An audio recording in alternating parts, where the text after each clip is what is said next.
This is Orson Welles, speaking from London. The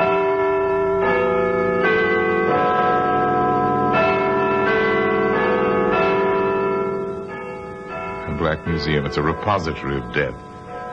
Here in the grimy stone structure on the Thames, which houses Scotland Yard, is a warehouse of homicide, where everyday objects, a phonograph record, a postcard, a color photograph, a simple statuette, all are touched by murder.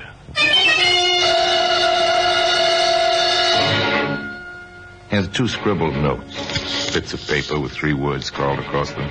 Slogan known around the world, a slogan you recognize. Words created in the kind of lonely, fond men far from home, men at war, have enjoyed through all of history. What's it mean, Inspector? It would be nice to know, Sergeant. I suspect that if we did know, we'd have the answer to this nasty business. Well, this killer, sir, it's possible he's an American. That phrase was American, sir, all through the war. Kilroy was here. Kilroy was here. And he's still here. In the Black Museum.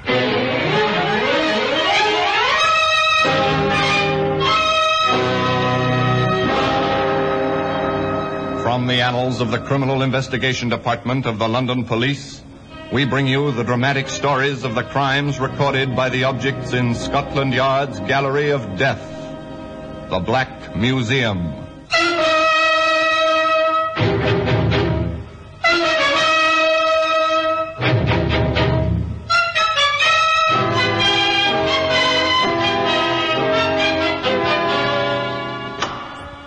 Well, here we are in the Black Museum, Scotland Yard's Museum of Murder. Here's a typewriter. Your secretary uses one. Perhaps your son or daughter write their school essays on a machine like this. This one is used to write a letter. That letter brought a woman to an address, and death to the author of that letter. Here are the notes. Scrawled on lined paper such as children use, children who are just learning to write. And a photograph showing the same 3 words scratched on a wooden surface. 3 times 3 was a number in witchcraft in ancient times. 3 times 3 words were written. This wasn't witchcraft, merely murder. Began for Inspector Liggett and Sergeant Porter in the usual manner. The telephone rang in the inspector's office at the yard. Inspector Liggett here. Sergeant Garth, 11th District Metropolitan Police, sir. We're at the Royal Roost, sir. Private supper club, 15 Marley Court. The proprietor, Matt Bolton, has been shot and killed, Inspector. Very well, we'll be right along. Well, so Matt Bolton has finally departed this earth, Porter. In the expected manner? In the expected manner. You wouldn't know Matt Bolton. 99 chances out of 100 you never heard of him. But enough people had heard of him to net Matt Bolton a neat 6-figure income from various protective associations and entertainment enterprises, such as the Royal Roost, one of those small private supper clubs, manages to keep its license by operating just within the law. The club was easy to find. In place of a neon sign, there was a police constable at the door. Yeah, looks like it's this way, I think.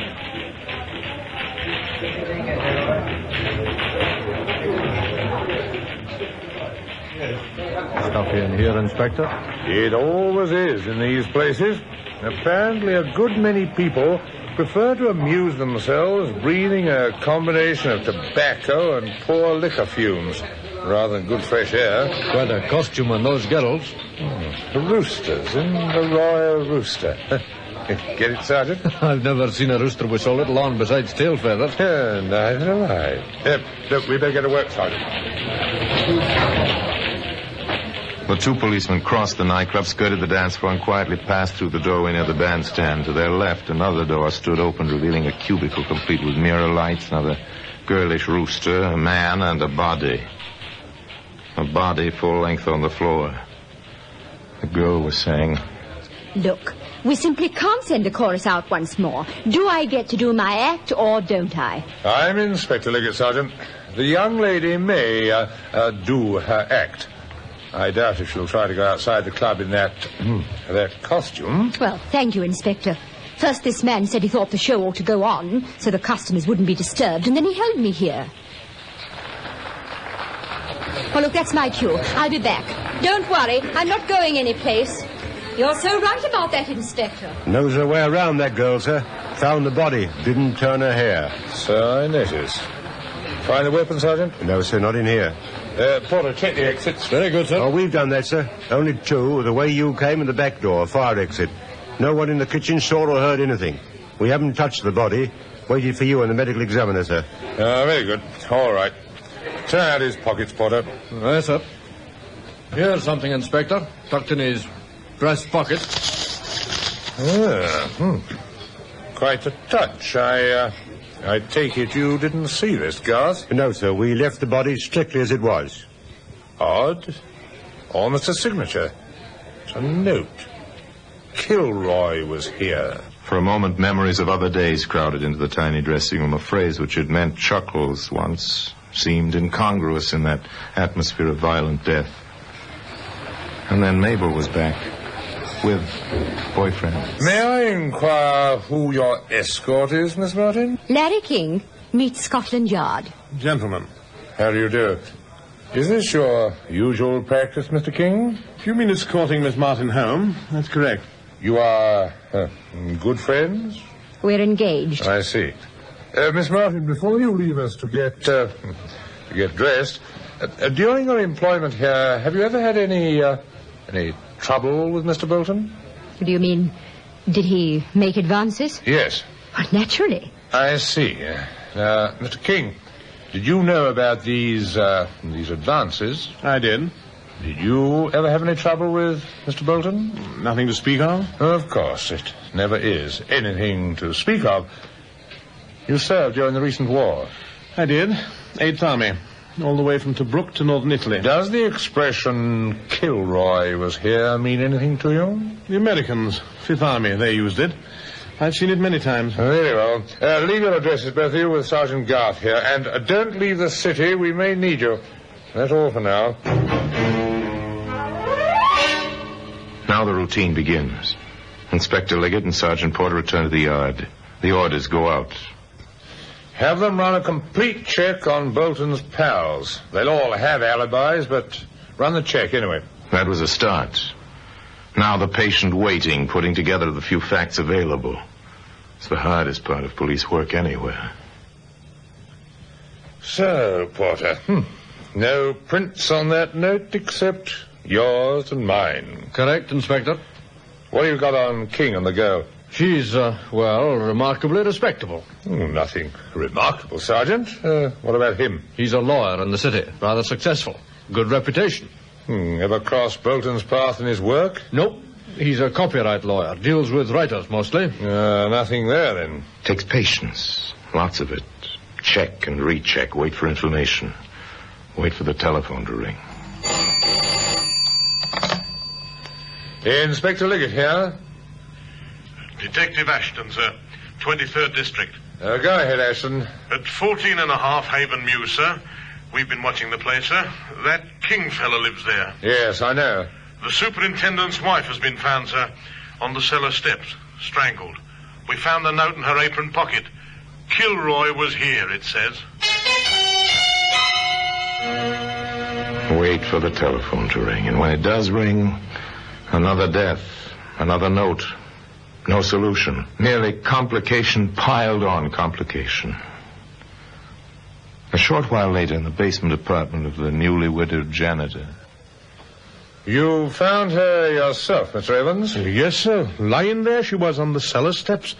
I was going down to look at the oil burner. I see. Now, your wife have any enemies, Mr. Evans? No, sir, no. Where would the likes of us come in, having enemies? Quarrelsome a little, you might say. But what woman isn't? Oh, she quarreled with you? With me, mostly. Not that I could blame her. It's hard work, a place like this, you know. Once in a while with a tenant. Well, the children in 4B, for instance, they write on the walls. So my wife argues with the mother. Mm-hmm. The nice young man in 6G lets the bathtub run over. 5G complains. My wife scolds Mr. King. I see, yes. Now, is Mr. King at home now? Oh, I believe so, sir. All right. Thank you. We'll do our best to find whoever killed your wife, Mr. Evans. Oh, thank you, sir. She had a temper, I know, but she never did no real harm. Up in the self-service elevator on the 6th floor. Find 6G and ring the bell.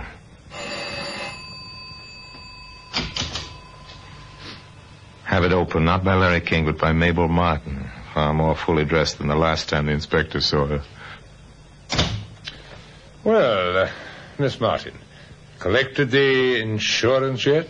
Cut it out, Inspector. I don't have to stand for that sort of thing. In fact, I could ask you for a warrant before I let you in here. But you won't, will you, Mr. King? Ask your questions. They're about Mrs. Evans, I assume. Oh, Larry, please. Don't worry, darling. Ask your questions, Inspector. You quarreled with Mrs. Evans. I did. I wanted my bathtub fixed. The drain was backing up. She told me to go to fix it myself, that's all. You're sure that was all? Murder seems to have a way of happening in your vicinity, King. Is that an accusation? What's all this to do with Matt Bolton? I don't know. But there is a link.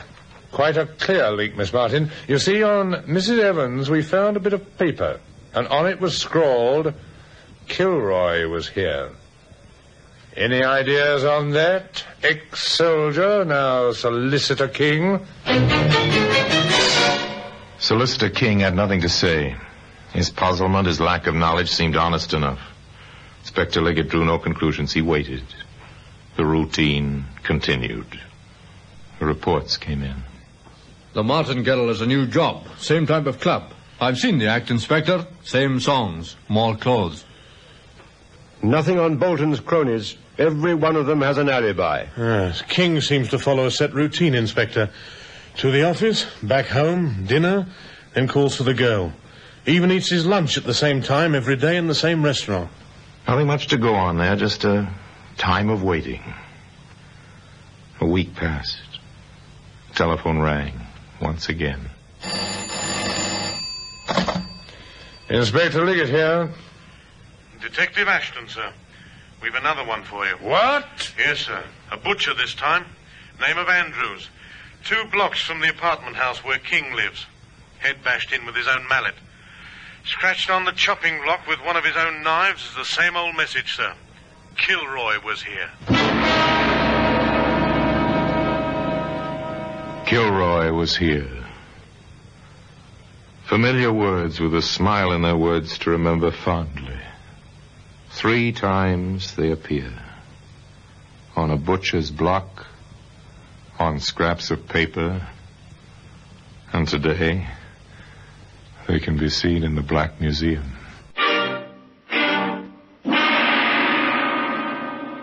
Orson Welles will be back with you in just a moment.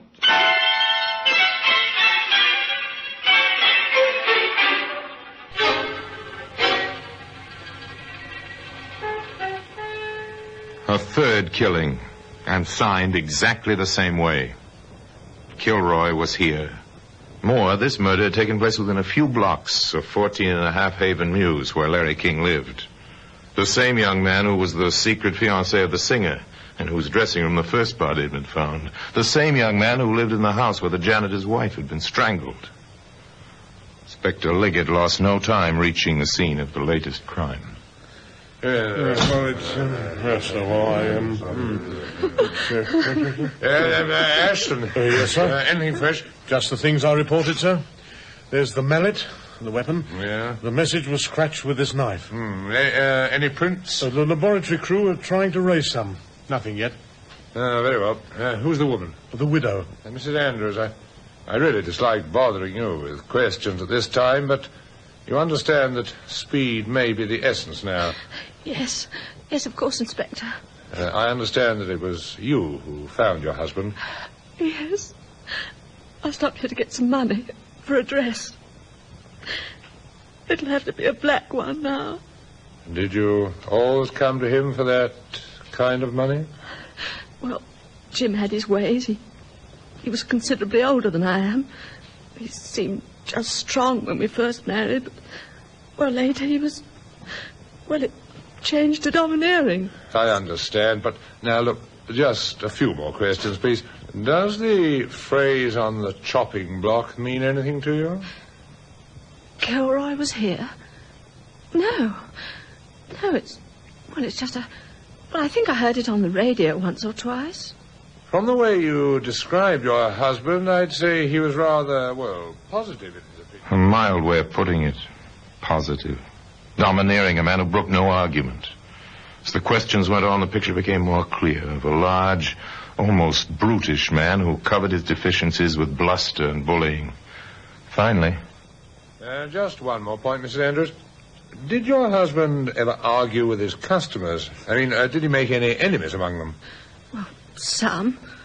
Only over little things. Can you give me a specific instance? Well, last week. Mm-hmm. Yes, it was last week. A nice young man said Jim was overcharging him. They had words. The man, whose name is Larry King, from the apartment house on Haven Mews, he swore he'd never buy here again. I see. Have I helped, Inspector? You may have. Just a little time will tell, I suspect. Just a little time.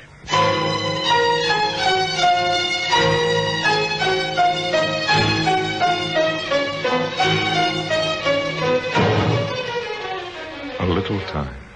Within the hour, Larry King was in custody, taken in charge for 24 hours on suspicion of complicity. His fingerprints revealed... nothing. His answers to the barrage of questions revealed... nothing. Wearily, the inspector and Sergeant Porter returned to the office to face unrelated facts and a no-progress report. Wearily, the inspector picked up the receiver of his office intercom. Yes, Sergeant? You have a caller, sir. Who is it? Miss Mabel Martin, sir. She insists on speaking with you. Miss Martin was ushered in, seated in front of the desk. I've got something to tell you, Inspector. Please do. Well, Larry didn't kill anybody. Didn't he? No. I did. Steady, Sergeant. Please take down Miss Martin's statement. Now, I must warn you, Miss Martin, anything you say will be taken down in writing and may be used in evidence. Yes, I understand. Now the floodgates opened. I killed all three of them and left the notes to make it look as though Larry did it. So simple, so obvious. Matt Bolton threatened me. He said if I didn't come back to him, he'd change his insurance policies and tell Larry about it. Well, I shot him. It was a .22 that Larry had given me. One death accounted for. The policeman listened gravely. Mrs. Evans was always snooping. She threatened to tell Larry about Matt and me. I did it in the cellar, behind the coal pile. I strangled her. Quite logical. The inspector waited. Andrews, the butcher, I used to shop there for Larry. Andrews made some advances. He reached for me, and I grabbed a meat cleaver, and then I scratched the note on the wood. But that's the story, Inspector. Yes. Tell me, how much do you weigh, Miss Martin? Well, about 107 pounds. Why, what's that got to do with... Sergeant Porter, what was the caliber of the bullet found in Matt Bolton? .38 caliber, sir. Thank you. And did you notice a coal pile in the cellar at 14.5 Haven Mews? It's an oil burner, sir. Quite modern. Thank you. And the weapon in the Andrews case? A mallet, sir. Not a cleaver.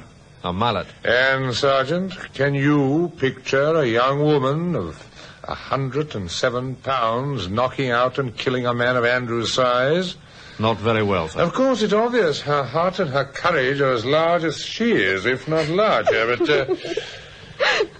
Oh, all right, have your fun. I've made a fool of myself, but Larry didn't kill anyone. I know that. I know it.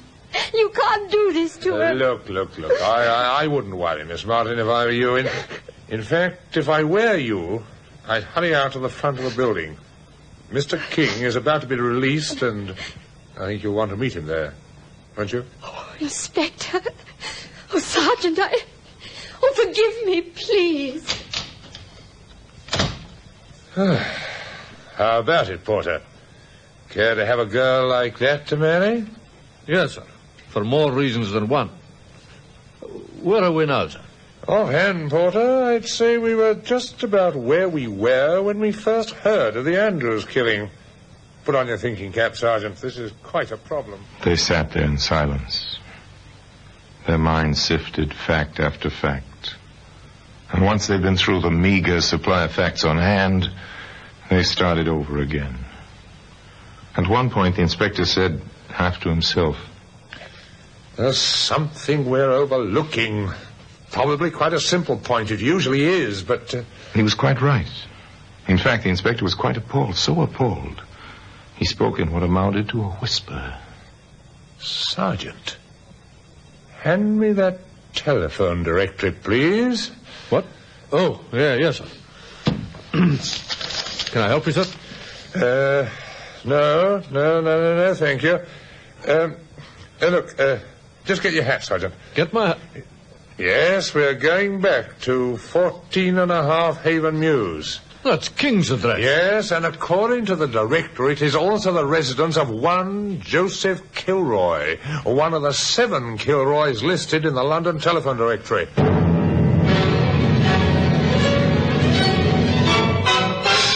Doesn't take long from Scotland Yard to Haven Mews, not when you travel by police car with a siren going. It doesn't take long to race upstairs to a 3rd-floor apartment, ring the doorbell.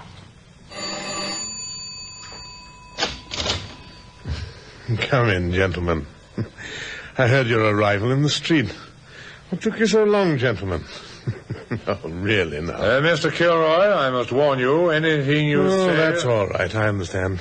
Don't mind in the least. Well, I'll be... Watch him, Sergeant. I am, sir. Frankly... Liggett. Inspector Liggett. Oh, yes, thank you. Frankly, Inspector, I'm rather annoyed with you. Here I go to all the trouble of killing a man so that nice young fellow in 6G could marry that cute little baggage he's going with. And you arrest him instead of me. I see. I'm sorry about that, too. So you killed Bolton? Saw him one night treating the girl really nastily in front of this house. I may ask, why the woman? Oh, she was a nagger. Really annoying. And after I killed one, it struck me I couldn't be hanged more than once. So I might as well do old Evans, too. Thoughtful of you, Mr. Kilroy. That butcher was a private matter, though. He kicked a dog once. I saw him. Didn't treat his wife any better. No kids. Figured he'd leave her his money. So I got him with his own mallet. Quite simple, you see. And, you signed your name to each one? Oh, of course. Good deeds are scarce in this world. Thought I ought to get proper credit each time. Now, if you'll excuse me... Sergeant! Good work, Sergeant. He's strong, sir. Stronger than he looks. Cases like this usually are. Well, we'll need the ambulance. Not the wagon this time, and use the telephone directory, Sergeant. I find them quite useful books when I remember to use them. Who'd have thought it, sir? How many of our murderers are considerate enough to sign their killings, sir? Murderers don't sign their work, do they? Unless, of course, their sense of humor is as twisted as their valuation of human life. This killer did autograph his killings. And today those notes can be seen in the usual place for such things. In the Black Museum. Joe Kilroy was insane, of course, by every normal standard. Insane enough, certainly, to sign his name to 3 murders. And by every normal standard, the gentlemen of Scotland Yard acted correctly within the rules of their profession in tracing every possible motivation, every possible suspect, before they came to the obvious solution. After all, it is logical that when men spend their lives dealing with the deliberately obscured, they can actually fail to notice the openly obvious. Now the notes remain in their usual place, in Scotland Yard, in the Black Museum. Until we meet again in this same place for another story about the Black Museum, I remain, as always, obediently yours.